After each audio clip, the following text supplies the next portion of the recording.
Hello বন্ধুরা, আমার একটা ছোট্ট মিনি ব্লগে তোমাদের অনেক অনেক ওয়েলকাম। আজকে আমি এবং আমার বর চলে এসেছি আমার দিদিভাইয়ের বাড়িতে।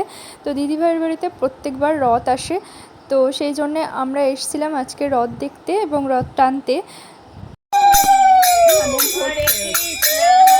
এখানে দিদিভাই ঠাকুর বরণ করছিল এবং আমার এখানে শঙ্খ বাজানোর দায়িত্ব পড়েছিল, তো আমি সেটাই করছিলাম এবং দিদিভাই ঠাকুর বরণ করছিল। আর দিদিভাইদের এখানে মানে বাড়িতে প্রত্যেকবার এই জগন্নাথকে আনা হয় এবং যতদিন না উল্টো রথ থাকে ততদিন আসে, ততদিন পর্যন্ত দিদিভাইদের বাড়িতেই এই জগন্নাথ দেব থাকেন এবং এখানে অনুষ্ঠানও হয়। তো